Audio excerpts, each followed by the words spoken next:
going on, golf fans? It's your boy Gsluke here with our round 2 live stream for the Mexico Open. Gonna break down the prop and betting side here and get you ready for all of your underdog, prize picks exposure, any free balls or matchup bets you may be going with as well. Now, hopefully get this weekend started right and go out there and profit for our Friday slips. So wherever you're at, whether you're watching this after the round ended on Thursday or maybe in the morning out there before the round starts, best of luck with all the exposure that you're gonna get to. And if you have any questions, you make it to the live chat, feel free to go ahead and throw those down in the chat. But here in this video, I'm going to go through some of the averages we had out there from Thursday, get a sense for how the golf course played, weather out there for Friday, and then we're going to do a deep dive of the pin locations and the boards over there on Underdog and Prize Picks. So Underdog has already blessed us out there with some projections. So I was doing a little bit of line shopping before we got on here. Prize Picks looks like they just ended up posting their board. So we're going to have a complete set of players to go out there and deep dive.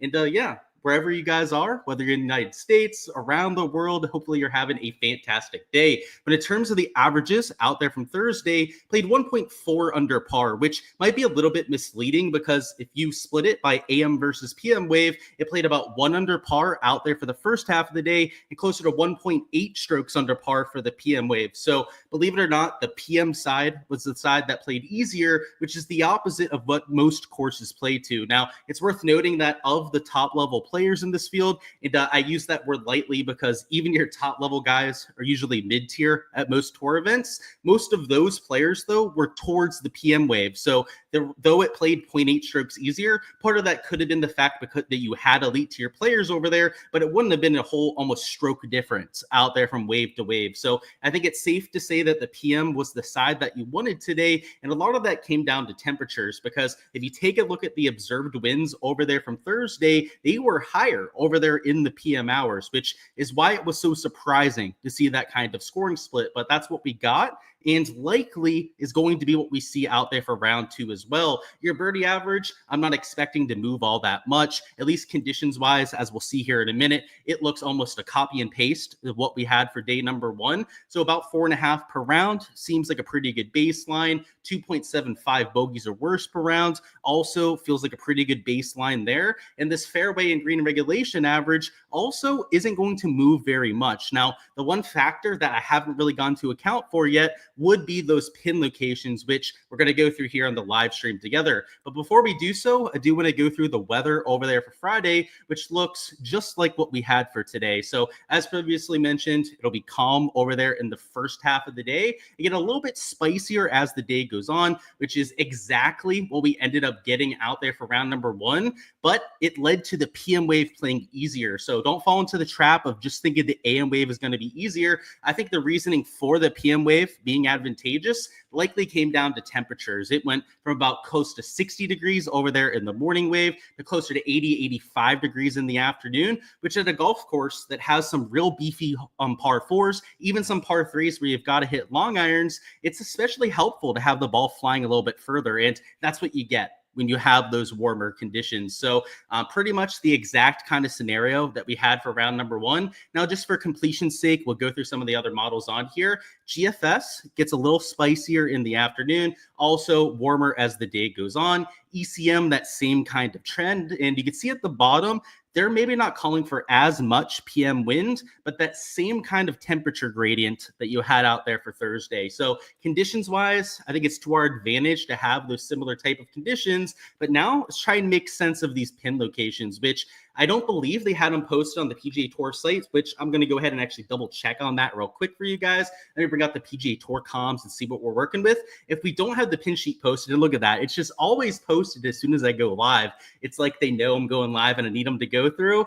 Thank you, PGA Tour comms, if you're doing that for me. So we have the pin sheet to go through here. I guess we'll bring up the PGA Tour shot tracker so that we can really see the slopes that we have in play as well. So as of right now, before going through these pin locations, I don't think things are going to change all that much out there from round to round, but you never know. Sometimes the setup can be a lot harder, a lot easier than what we're anticipating, which is why we go through these pins and why we do our due diligence on this side, which as a PGA Tour capper, I'm more than willing to do. And you know, if you're not doing it yourself, I'd implore you to do so, especially if you need to learn how these are going to play. Let's go through hole number 1. So hole number 1 be back in this back little corner. Now, to get a real sense of where it is, you got to orient it the right way. So it's I hate how it does that there. It's in this like back middle quadrant. So it's far enough away from the water where I don't think it's that big of a factor. But if we take a look at the slopes on the screen, it's not an easy pin location by any means, right? It's not like it's in a bowl. You have a little bit of slope to the back left, which is going to take any long shot off of this green complex. And what you can't really get an appreciation for from these overhead views is the slope that you have off of the screen to the left. So I would say that this pin location is a little bit harder than what you had for today, which might seem a little backwards because the water was more in play out there for round number 1. But because of that slope to the left, I think it's just a little bit of a tougher up and down. And then rather than like 100-yard shot in, maybe 120 yards, if you lay back with an iron off the tee, it's closer to 130, 140, which could be a little bit of an in-betweener shot, depending on the player that's playing in. Next up, you have hole number 2. It's a front left pin location, which is going to be a little bit easier in comparison to round number 1. Round 1 was in this back right corner where that long left miss was pretty difficult to get up and down. Harry Hall didn't have that much of an issue with it, which is clutch, as I had him for an outright bet. But over here in this front left corner, you have an easier up and down for most of your misses. I'd say the most common miss of the screen is going to be right in front near this false front over here. This front left pin location, a much more favorable up and down. And then if you miss left, you've got enough room there to get it there. I mean, if you miss long right, you've got all the green to work with. I think you're going to see more birdies here at hole number 2. And more importantly, I think the bigger effect, less bogeys made it hole number 2. And this was, I believe, the hardest hole that you had on the golf course. A lot of because of this pin location there in that back corner. Hole number 3 is in this middle right. And I would say this one is going to be a little harder than round number 1. The reason I say that is it was at the low area out there for Thursday. So you had a little slope to the right that some players used to get it close. If you hit a bomb down the fairway, you could use this little backstop to your advantage as well. Over here on the right side, it's on that flat area of the green, which I would say for getting up and down could be a little bit easier than what you had in this low spot. But the low spot led to more birdies undoubtedly. So I would say birdie average might go a little bit down, but bogey average probably stays about the same, I'd say, out there from day to day. Next up, we have hole number 4 here in the middle left back. It's kind of an awkward position over here, about where my cursor is right now. I would say that this one, because it's a longer par 4, it probably doesn't play that much differently than what you had for today. And the reason I say that is it is in the back left corner. So I think a lot of people, when they're looking at the pin sheet, will look at hole 4 and be like, oh, wow, that looks like a little bit of a tough one. But look how far it is from the left side, right? You have a whole 11 paces over there to that left corner. So they're giving you plenty of room to work with. And then you have to remember what kind of hole this is, right? It's not like this is a 400-yard par 4. You're talking about a 500-yard beefy downwind par 4. So these players, they're hitting something like, 170 to 220 yard shot into this green. It's not going to stop where it lands. In fact, this shot that Harry Hall hit in the morning wave stopped about as slowly as it possibly could, and he landed it well in front of the screen if you saw the shot on ESPN Plus. So tomorrow with this back pin, I actually think it's going to play easier than what you had for today. Because it's a long iron in, you have a little bit more room to run up the shot to that green. It's not tucked just over this knoll. If I get rid of this green view over there, you can get a little bit of a better look at it. I mean, look at that hill that they had to hit it over. It was a little knob here that could take your ball in any direction. A lot of players wouldn't take that on. If you did and you got lucky, you could get close to that pin location. But most players just bailed out to the back side of the screen, which is exactly where that pin is going to be. So there have been a few easy ones so far and a few ones that maybe look a little harder. I'd say, right, 1 looked a little bit trickier, but 2 and 4, I would say, are towards the easier end of the spectrum. Hole number 5 is a par 3, so it was tipped out today, so they can't play this one any longer. That's usually the first thing I like to check. It's going to be over here on this right side. So same side of the green as what it was for today, just a little bit deeper into the green complex, which has me thinking it's going to be slightly more difficult, which I think is a fair assumption because it's on the same side of the green. But because it is the wide, broad side of the green, I don't think it's going to be an overly tricky pin location either. So I would say pretty neutral compared to round number 1, especially because on the, like I said, pretty similar pin location there. Next up, you have hole number 6 over here in this left corner. It is only 4 paces from the side. And it is at the low spot here. So I would say if you're laying up to a wedge shot, you can use this backstop. Heck, even the slope in front would help propel your ball down to the pin location if you end up missing your landing spot a little bit short there. So I think if you're laying up that this is an easier spot to go out there and make a birdie, it's about where my cursor is right now. That's where the pin location is. But if you're trying to get up and down from green side, it's going to be a little bit more difficult. And a lot of your misses were in these green side bunkers today. It played downwind in the PM wave, so players had a better chance at getting home in 2 here. And, a bunker shot from this left side might not be that hard. You use this little down slope, you try and get it close to the green complex. But if you miss it this right bunker, it's awkward because it's closer to like 80 feet out of this right side bunker, and the slopes aren't as straightforward. Over here in this bunker, it's pretty much just straight down, right? I mean, it's like, okay, land it just in front of the slope, let it run down to it, and you'll get it next to the pin. Like, I'm an amateur, and I can figure that out in 2 seconds, right? Over here on the right side, it's like, what do I do here? Right? Because you could run it a little right and then run it down that slope and try and hit it close. Or you can go a little left, right, and use that slope and try and get it close. When you have all these different options, it sometimes makes it more difficult for players. And when it's like super straightforward, like you have in this bunker, that's the situation that I prefer. But in general, the point is here, I think this one's going to be a hair more difficult, which you could probably imagine from this front spot. It's about as easy as the pin could have got there at hole number 6.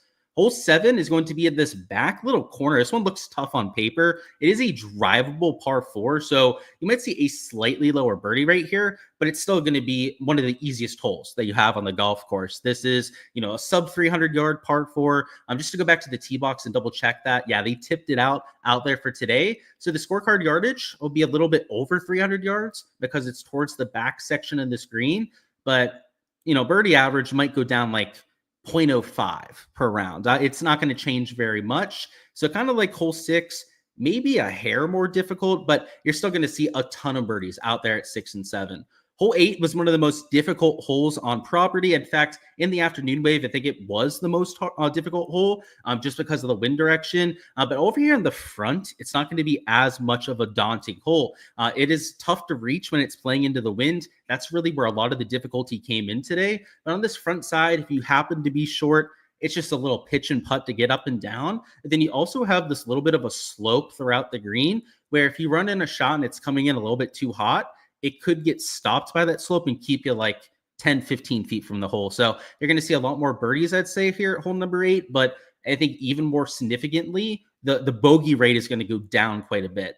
Hole 9's a par 3. They played this one tipped out as well. So it looks like the par 3s, they weren't shortened up all that much, but it is a front pin location for tomorrow, which is easier than today. Today it was over these bunkers to the left. It wasn't an overly difficult hole because the slope here, everything here kind of helps you get closer to that pin. But over here on this front side, it's a shorter shot, which is always helpful for these players. But you also have a little bit of slope behind the hole where, if it comes in a little bit hot, it's going to keep it close to that 15-foot range when it comes for a putt, rather than maybe like 25 to 30 feet if there wasn't a slope there to work with.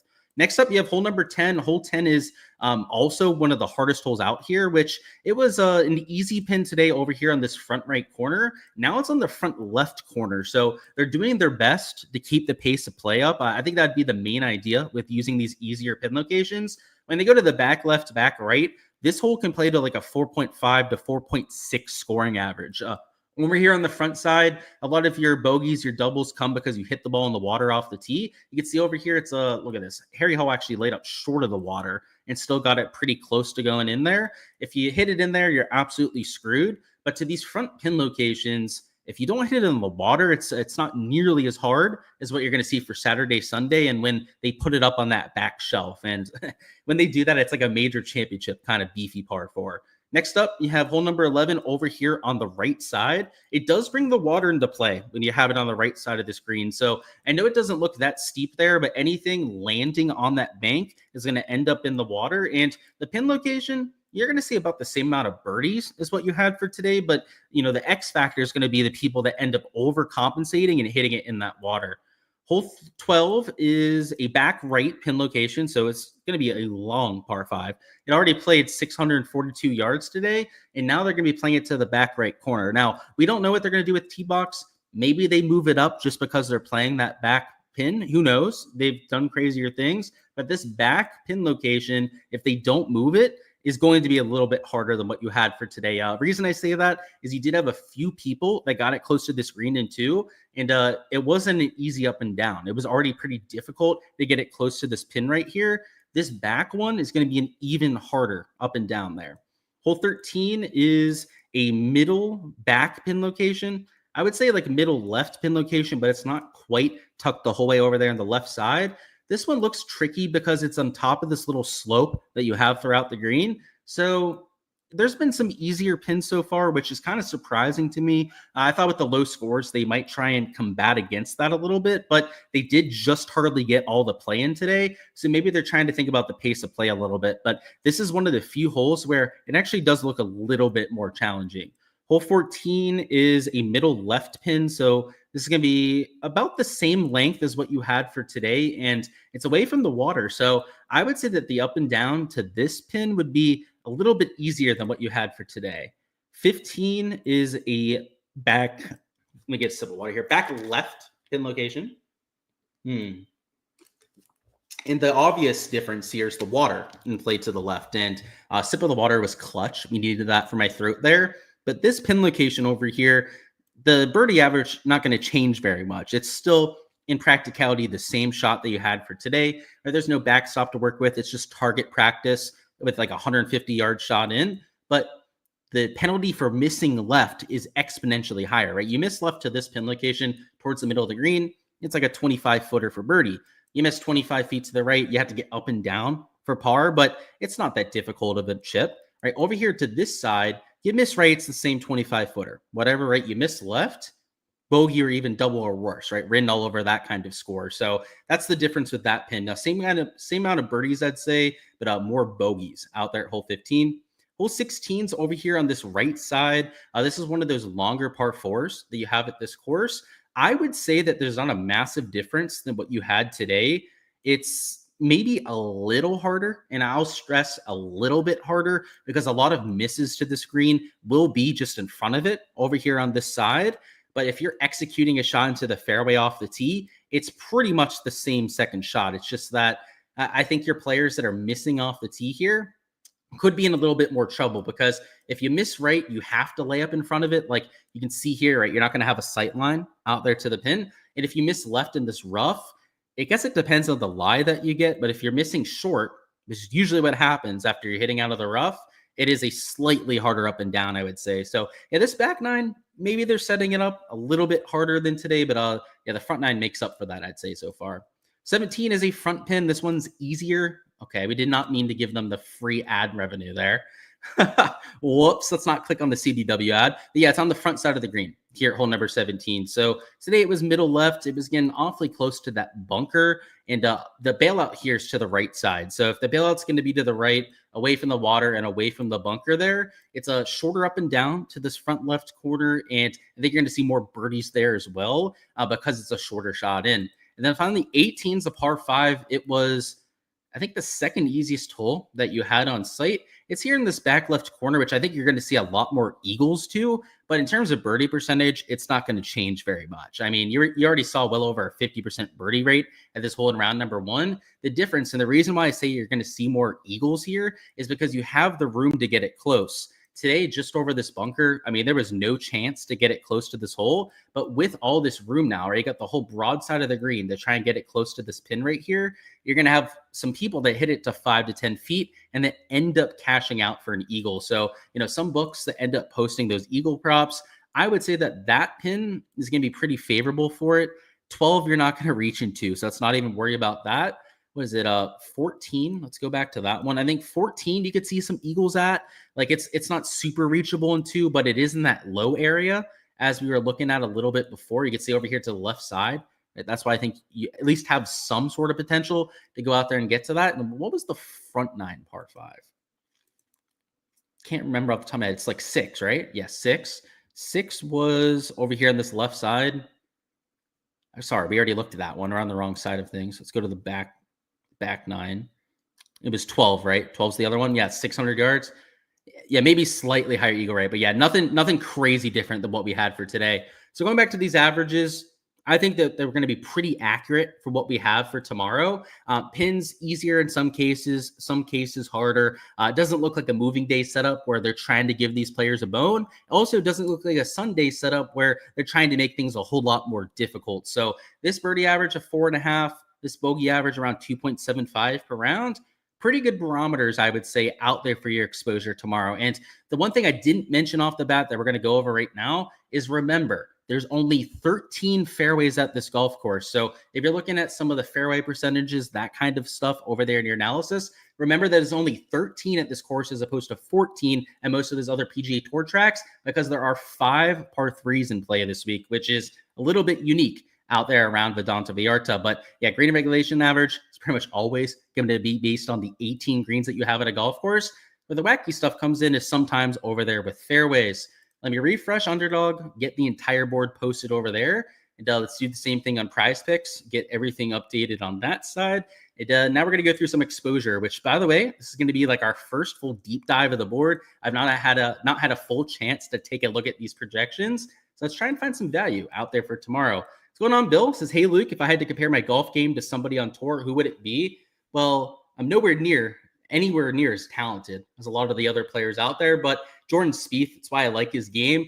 I like the short game. I like taking on the challenges around the green, and I'm super creative when I play golf. So I'm somebody that'll pull wood around the green instead of hitting a chip shot. I'll try and get it, rolling with some top spin around the green, that sort of thing. I like putting. I like chipping in a whole bunch. So yeah, I suck at golf. I miss a whole bunch of greens. So I like to think I'm Jordan Spieth when I'm missing the greens to go out there and try and create some magic. But let's figure out what we're doing here. And which, by the way, if you're watching that hockey game, hopefully the U.S. is keeping it close. I was keeping an eye on it before we got on the live here, but I have a feeling that we're going to get spanked. Canada has the better players, that's for sure. At least on average, they have the better players. But, some national pride going. I still hope the U.S. can get the job done. Let's look at this. So 68.5 seems to be the common projection that we're seeing here. I saw 69.5, and that was on Podrick. You also had one on Harry Higgs and what was it, Jeremy Paul, the near first round leader you had out there with his -7 performance. But a lot of 68.5s, and some of them are on like some piss poor players. Like, not to shit on my guy Ryan Gerard. Great story. Got to see him down here at the Cognizant Classic 4 years ago when he was still an amateur and in contention. Like 68.5 strokes, he'd have to shoot -3 to go under that sort of line. Just feels a little bit optimistic. And it's not like I think this golf course is overly difficult. It's just that you're not going to get handed 5+ birdies, and there are bogeys to be had. I mean, you've got par 3s with water, and they're like 200 yards. You've got par 4s that are over 500 yards.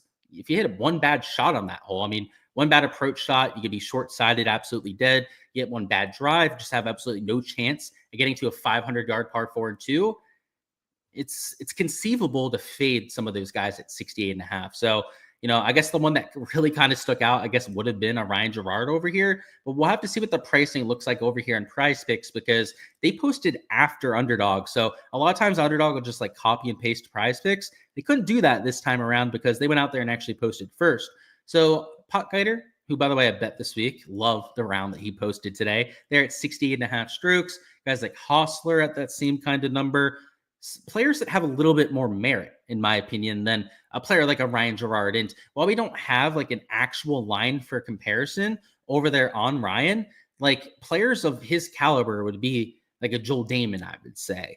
Like maybe even a Harry Higgs would be on that same kind of talent level. And they've got him down there at 68.5. So just to do our due diligence, let me see if they have him over here on Draftkings. So yeah, it doesn't look like he has a line over there. I'm wondering why they posted him. Like, what was the thought process in doing so? So he has a line over here on Fanduel, and he's -125 out there towards the over. So it's not like he's like -140, -150, where it's a massive plus EV lean.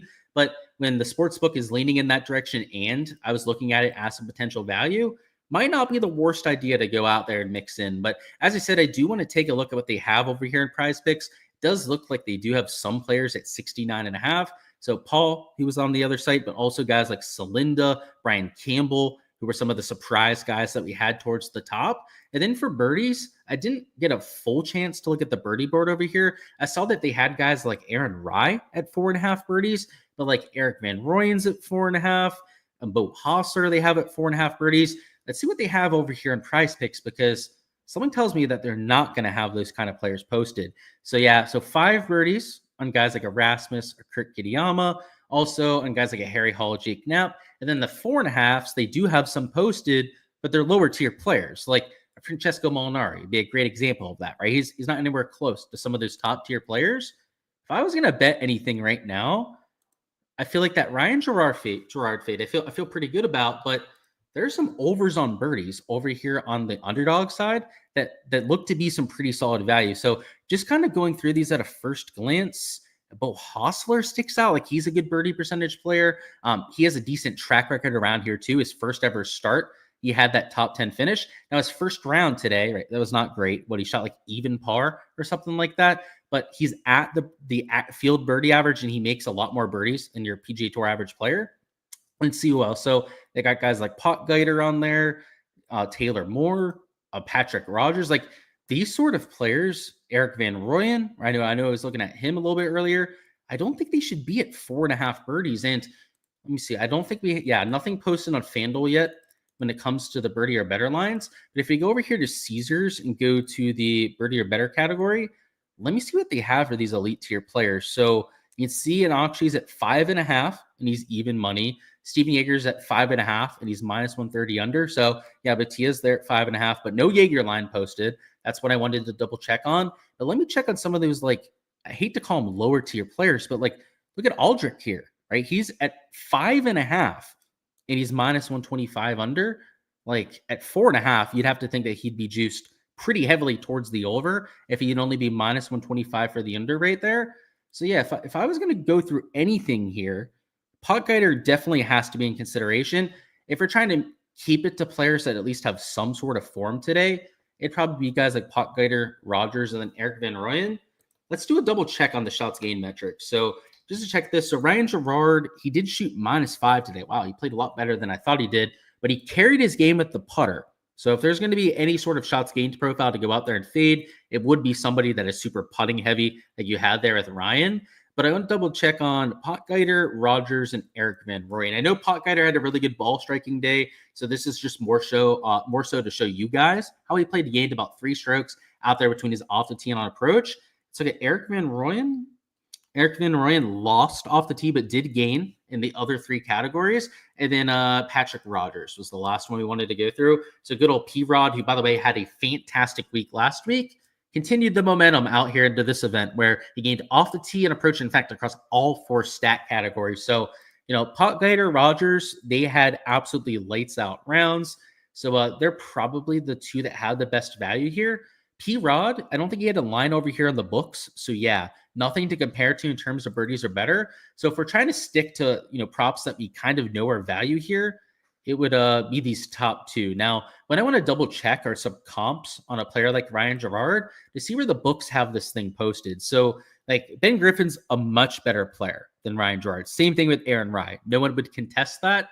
They're juiced under at 68.5, which I kind of agree with. I think it makes sense considering the scoring average, but like a Jake Knapp is still a much better player than Ryan Gerard.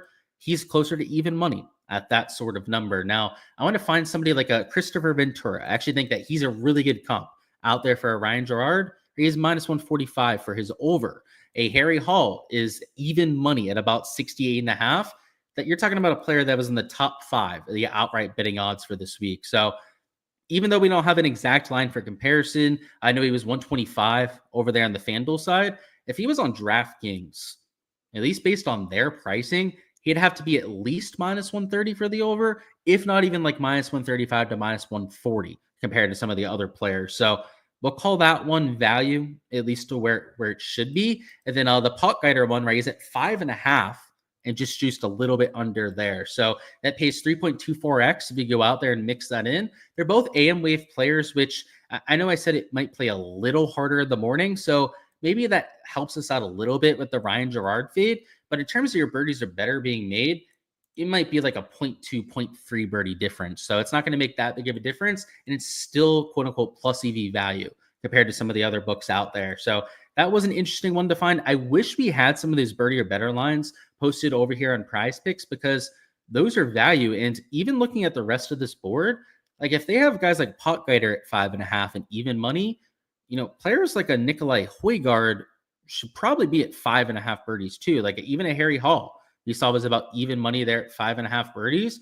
So here at 5, you could even take some of those with the push equity at that number. But I do want to do our due diligence, look through the rest of the board before we count on another slip to enter, which, by the way, this will be an official slip that we take here for the stream over there on the Underdog side. Of course, guys, all my exposure will be posted over there on my Patreon page, but we're going to keep it to 2 slips over here on this stream here.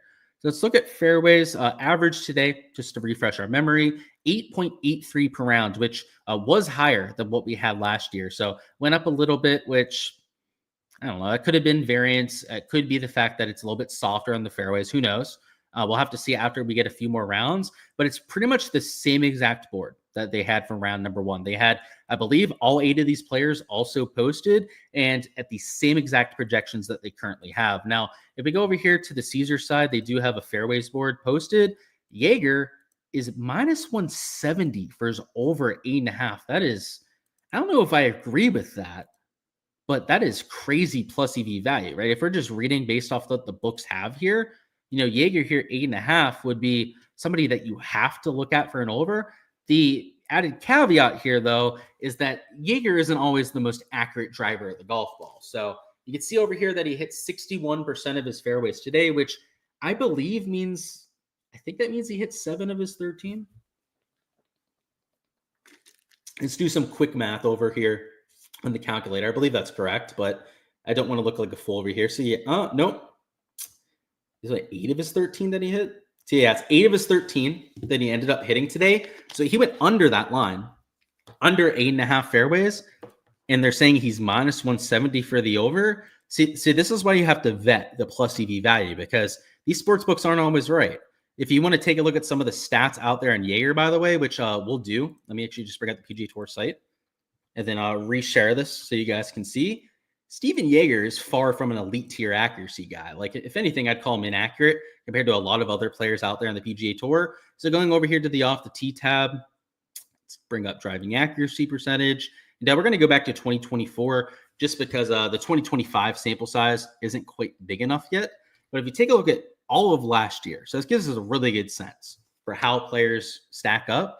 He's number 101 on the PGA Tour. Now, your average is number 87, 88. So he's like 15 spots or so, right? Behind the, less than that, right? 12, 13 spots behind the average right there. But if we're putting the average there at like 8.7 per round, how is he minus 170 over? Like, I could see him being like even money, like maybe even like minus 120, minus 130 for the over, but minus 170. Honestly, if I had access to Caesars William Hill, I'd bet the under there at plus 130, like just straight up, because I don't think that those odds make a whole lot of sense there. But looking at some of the other ones here, like Fishburne, where he's juiced for the over, Potgeider, he's another player that's not very accurate with the driver, and he's also juiced for the over there, 8.5, which I'm not so sure I agree with. So going back to the board here, like I think unders at 8.5, because a lot of these players aren't very accurate off the tee, would make sense in a lot of cases. But when you have a minus 170 hanging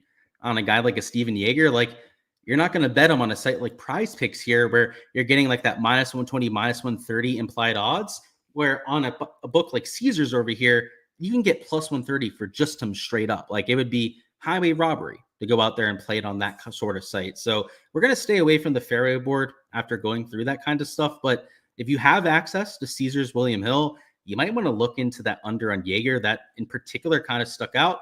We go over here to the green regulation board just to refresh our memory there as well. It was 12.36 per round, which was about 0.4 higher per round than what we had last year. So also just like the fairway average went up a little bit. And if we go over here, you've got some below average players over here at 12.5, which I would say would also call for a potential fade.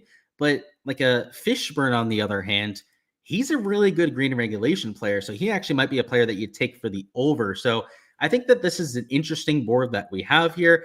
I would say of all the props that we've seen so far, that this Fishburne one might actually be my favorite. So it's a good chance that we're going to end up playing this here on the stream. And just to show you guys why, let's go to the green and regulation percentages from last year.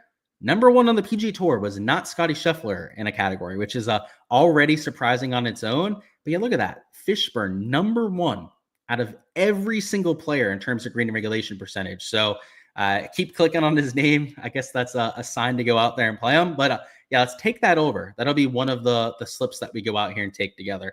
Let's put that one in. Let's find a little pairing out there with it as well. Bogey or worse average, by the way, 2.8 per round.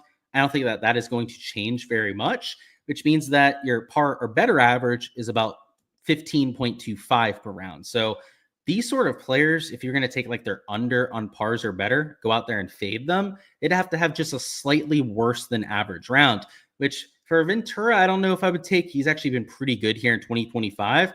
But this Jeremy Paul guy, who we've literally like never seen before, you would have to think that he would maybe be a fade out there for tomorrow. And just to kind of double check on this, let me see if they have a line posted for him. So like even a pop guider, right, we saw nearly win the Farmers there a few weeks ago. He's at 2.5 and he's minus 165 over. And this is for the over 2.5 bogeys, which by the way, if you didn't know, is the same thing as like an under on 15.5 pars or better. But guys like Harry Hall, he's minus 140 under, like okay. Fishburne, minus 130 under, like okay. But like look at this with Ventura.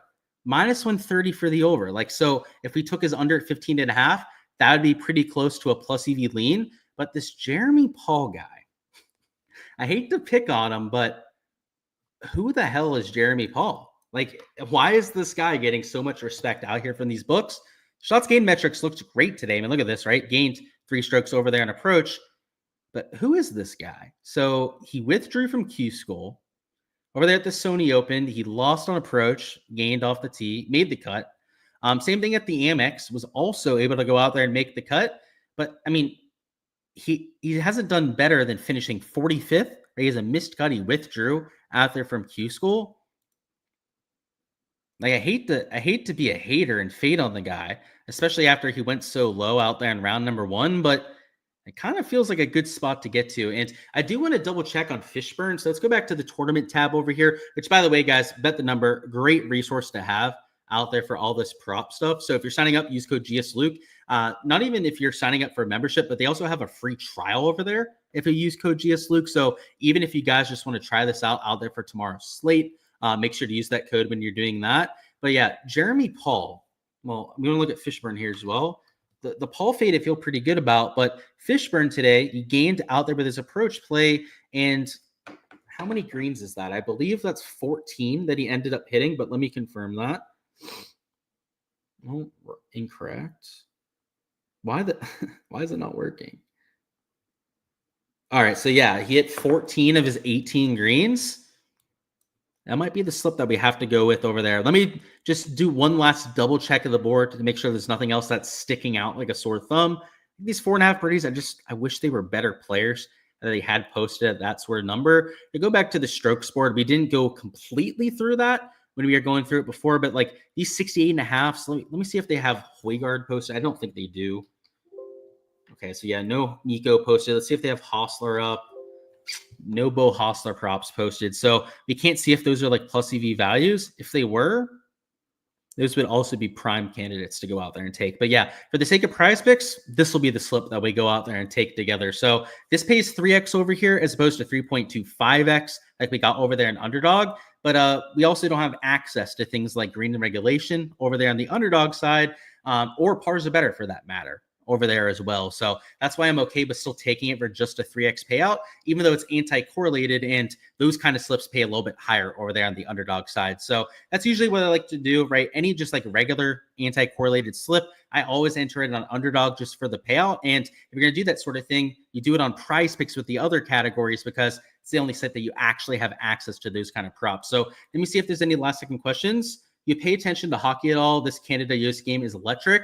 No, Cole, and I'm not going to pretend to be a bandwagon fan either. Like, I know a few of my friends, like, even were like, oh, you want to go watch the game, whatever, tonight? They haven't watched a match of hockey or game of hockey in 6 years since we lived up in Pittsburgh. So, yeah, no, I'm not I'm not a big hockey guy. I'm not going to pretend to be one, quite frankly. But hey, go USA, as I said before. I hope that they go out there and are able to get the dub for us. But that's all I've got over here for the live stream, guys. Going to go ahead and cut it off there. I've got a lot of work I've got to go do for my Patreon members. So as I mentioned before, if you guys want all the exposure that I'm actually entering myself, I can't do so here on live stream as I'm locked out of my accounts at this point. If you guys don't know, these sites like Prize Picks, Underdog have banned me multiple times out here. So I can't enter these until I get off and to be able to do so on my other device. But yeah, for all of the actual slips that I'm taking and all the deep dives, all the projections behind it, make sure to join my Patreon page for all of that. There's a link in the description of the video to go out there and join it for $15 a month. That's what the prop tier costs. You get access to every single slip and all the stats and all the averages out there for the PGA Tour. So make sure to check that out. It's an absolute steal, not only giving you guys the exposure that I'm getting to, which can be valuable in its own right, but it's more so about the process behind it, giving you guys what I'm looking for in players, trying to make you a more informed better of PGA DFS to go out there and find value for yourself. Because the idea is with my Patreon page is that I don't want you guys to have to pay for a Patreon or picks from people forever. That's not the idea with what I do. I try and teach people how to fish, what to look for out there in their plays, the process to use to go out there and find good prop plays and to evaluate a golf course. And that's really what you're getting out there with my Patreon page. You do get the plays. If you're just there to tell you're a real casual bettor, you don't have interest in really learning how to bet, you do have that access to it. That it is there for people to do so. But the other side of it is where I argue almost all the value really comes in. So there's a link to that in the description of this video. But as said, guys, that's all I've got. Smash the like button if you guys haven't already. And I'll see you guys for the streams out there for rounds 3 and 4.